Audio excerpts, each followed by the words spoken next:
As if the actual threat of the Ebola virus wasn't enough, conspiracy theorists have been busy scratching their heads and coming up with more horror stories that are only adding to the terror. We sift through all the so-called Ebola virus facts and bring you the top 5 most ridiculous theories surrounding it.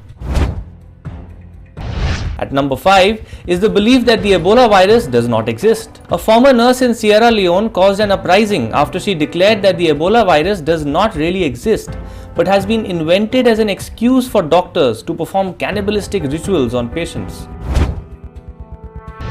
The Ebola bomb is at number 4 on our list of conspiracy theories. In the aftermath of the Ebola outbreak, people started getting paranoid about terrorists building an Ebola bomb. While it is scientifically possible to use the virus for bioterrorism, Ebola would hardly be the first choice since it is neither airborne nor waterborne and is not as contagious as many other viruses.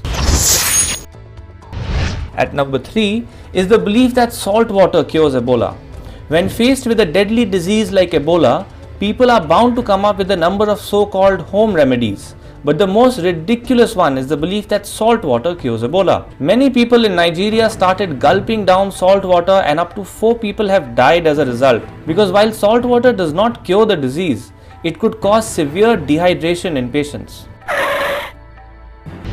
Ebola is God's punishment for homosexuality is at number 2 on our list. Every time there is a new pandemic disease, religious leaders start justifying it as God's punishment. Ebola is no different, and 100 Christian leaders met at Liberia's capital, Monrovia, and reached the conclusion that Ebola is humanity's punishment for corruption and homosexuality, amongst other things of course.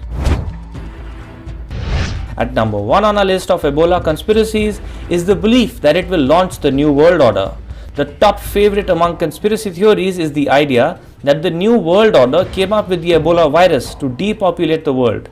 They will need the virus to kill a cool 5 billion people before the number reaches the desired figure for the New World Order to take over.